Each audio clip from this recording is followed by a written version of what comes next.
Little when the sun goes down, we could walk this autumn town, find a place to be alone, look into your eyes, feeling bright. Good afternoon. Today we are walking, well, I'm walking and I'm inviting you to come with me out to a pile of log ends that we had delivered to us before winter, and they're unthawed enough to actually move them, and we're gonna work on setting up some raised beds, additional raised beds in the garden. So I thought, since Edward and I are doing this together, it would be nice to have you with us. So like this is a good one. oh, it's gross. Yeah, it's slippery. Oh, ready? Oh, oh.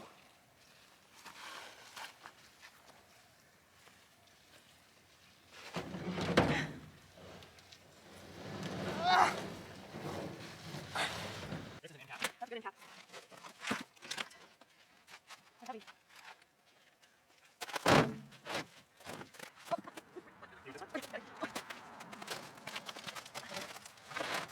No, but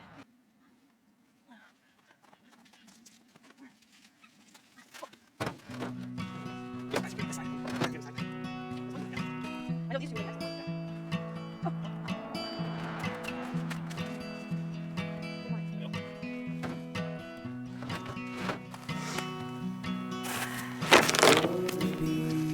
really nice. This one feels lighter. To feel the sun Yeah, it does. upon my skin, to laugh and play until the sun goes down.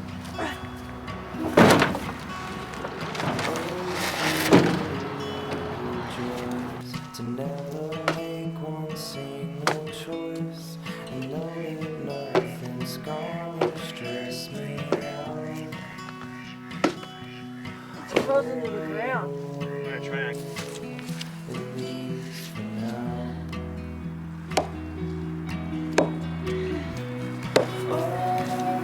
I feel probably good.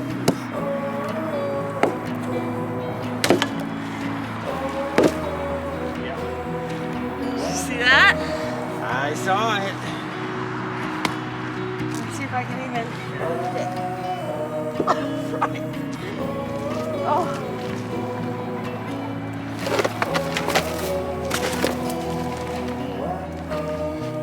Oh. Ah.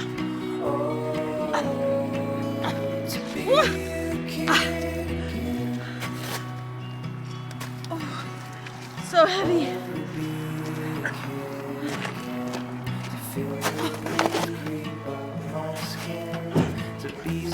Get in.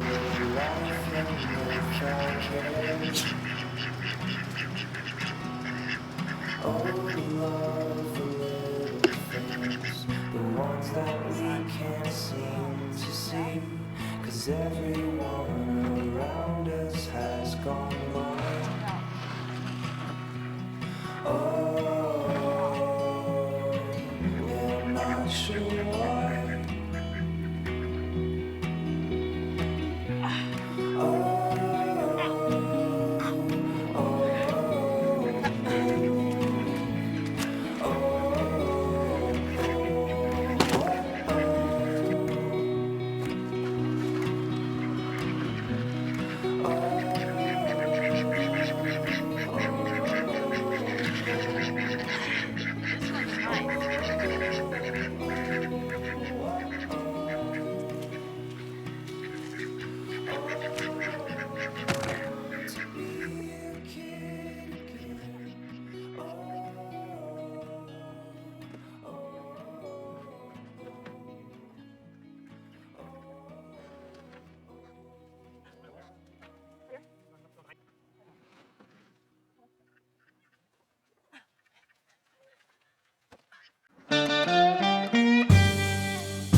What you doing? Hi, bud.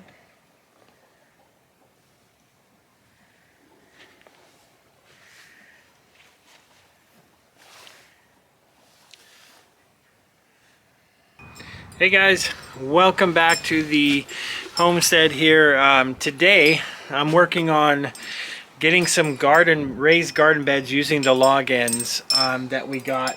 You might be able to see them off in the distance there, but basically we're just using the tree trunks, the edges of tree trunks that have been cut down that people can't use for lumber, but we can use them for garden beds, and it's another way that we save money on putting infrastructure in.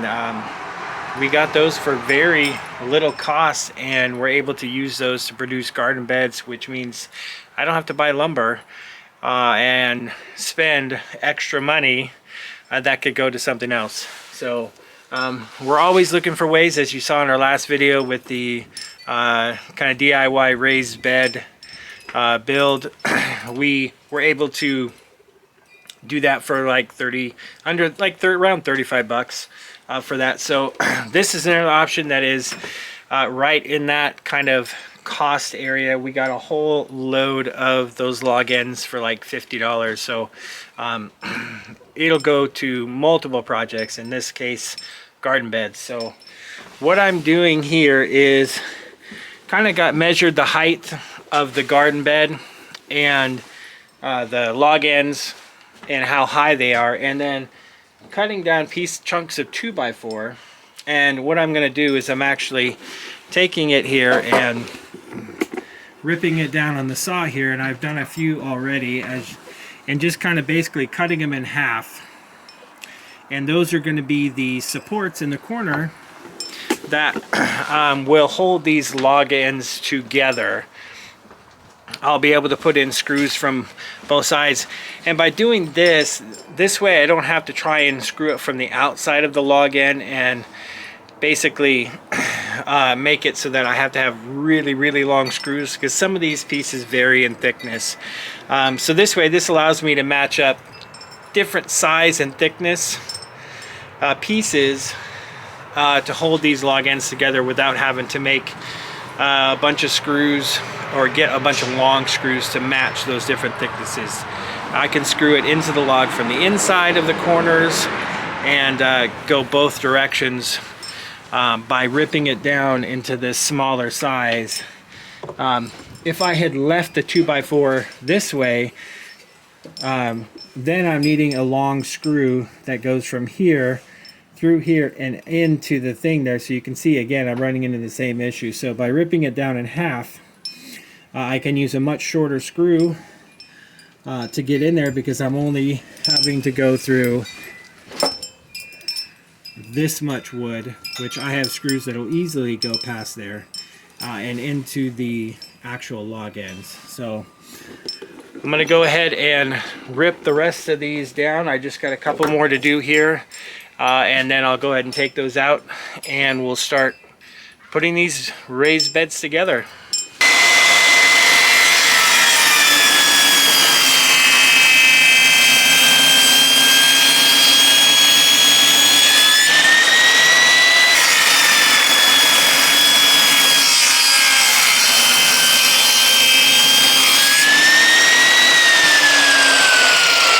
Anyway, all my pieces are cut up for my corner supports and for the log ends there, so we'll take them down and we'll put it together. Look who joined the build.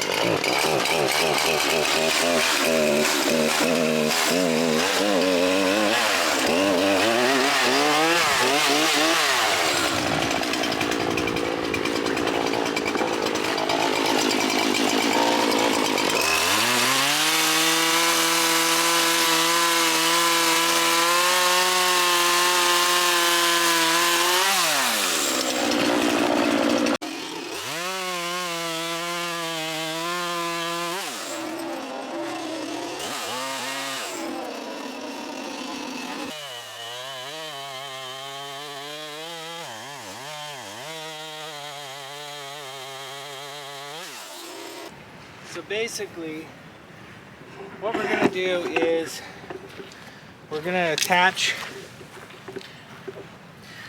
these little pieces of 2x4 that we cut down earlier and ripped in half to make it so that we can actually create a point to attach both sides at the corner. So we do that, and then we can attach the extension down there and then where that ends there, and we'll attach the other section to make it as long as the as this garlic bed here.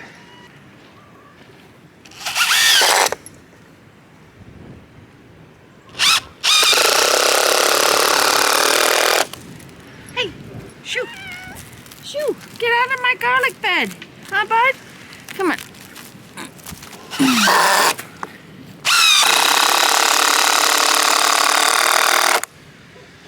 Are you helping out today, El Huquito? Yeah. Ooh. This is not where you do your cleaning. Huh, bud?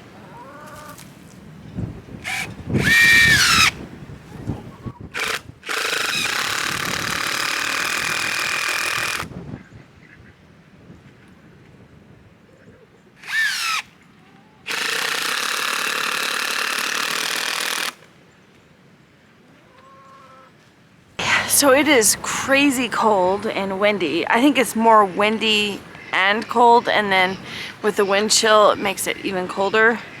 But these raised beds are, I don't know that you can get any cheaper of a raised bed for gardens, and this is a very affordable way. Here in Maine there's so much logging that's done, and you can get these log-ins, and we bought a huge truckload of log-ins for like 50 bucks. So each one of these beds, I mean, we'll have to see how many beds these log-ins make, and then we'll divide that up through the 50 bucks that we spent on getting them. And then we're just using, you know, screws or scraps from other projects to get everything stuck together. But these are, can't get really any cheaper of a raised bed, and this is going to be a solution to many of our problems.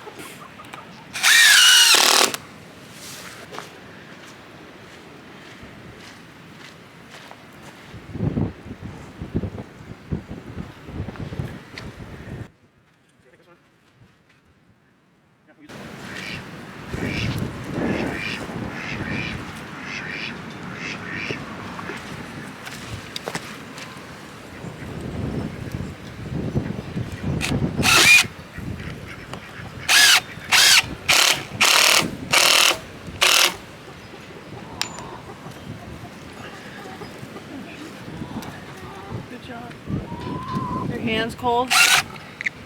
Huh? Your hands cold?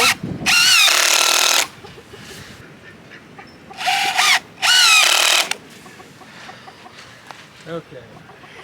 This one.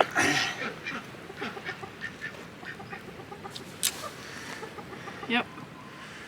Gonna put it like that.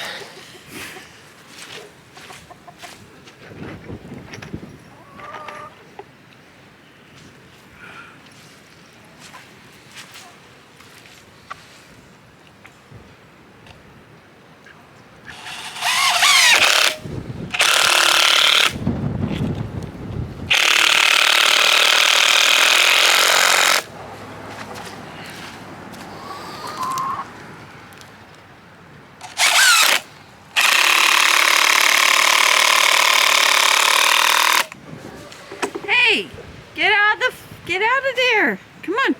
Shoo. Come on. Come on. Come on. Ooh. Come on. Dude. Come on. Ooh. Ooh. Come on. El Huquito. Come on, El Huquito. You can't be on my garlic bed. Look at this. You can't be on the garlic bed. Yeah. Oh, you purr monster. Lots of purring. Here you go. No, in the raised bed, bud. You just keeping an eye on everything? Huh?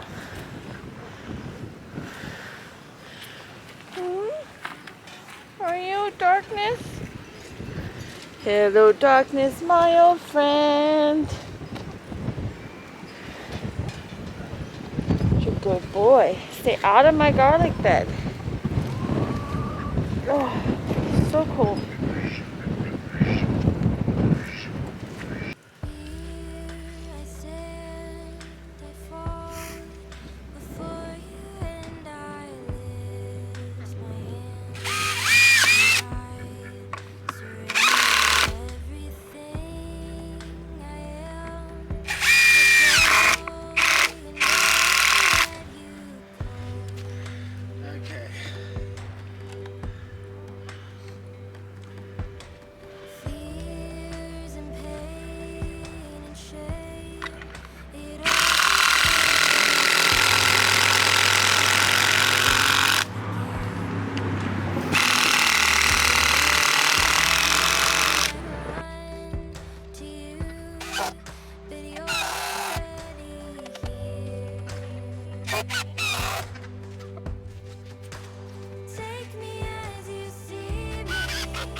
Wow, the wind blew you guys right over. Go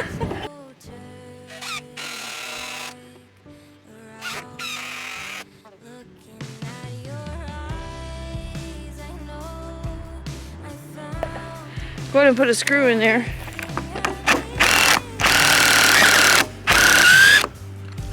Maybe. Yeah, do it that way.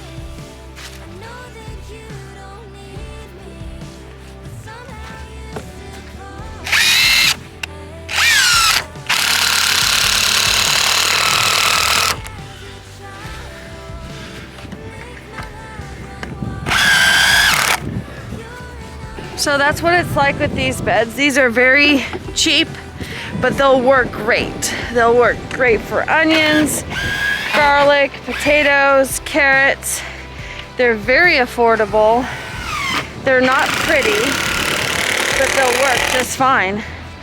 And since we have a tremendous amount of raised beds to do, this was our most affordable option. Instead of rebuilding this whole area here, if we were to go up here to where the first chicken tractor that we ever made that's falling apart that we want to turn into a seed house, all the way down here to the back, I don't know if you can see, back there along the road, and then up against our property line it comes at an angle and there's a bunch of ice water down there. So we would essentially have to buy soil to build all of that up in order to plant in the ground, to do that style of planting, because the soil one, it's all downsloping and the whole property drains into this area, which will wash away any nutrients. But then in addition to that, it's clay. So it needs to be amended, and very rocky, so it will hurt my rototiller that if it ever gets fixed. So this was our best option. Look at him. He's back in there. Such a naughty kitty. And he's not scared either. Oh, so naughty. That is the Darkness. Right there. Darkness. So anyway, they're not pretty. We could always clean up the edges with a chainsaw. But this is essentially one of the raised beds that's identical-ish with all of its quirks to our garlic bed that the cat won't stay out of. So I think I need to put like a wire mesh over the top or something. He's going in timeout. Anyway, I have to get going for the day, but we wanted to show you what this raised bed looks like. It's not pretty, right? You can see that it's sloping, it's uneven, it's wonky, but it will grow really good vegetables and it will last us a considerable amount of time. Anyway, thank you so much for watching our YouTube channel. We appreciate you guys. The darkness is at it again. All right. And we got to get going for the day, but have a great rest of your week. Yeah. All right. Bye, guys.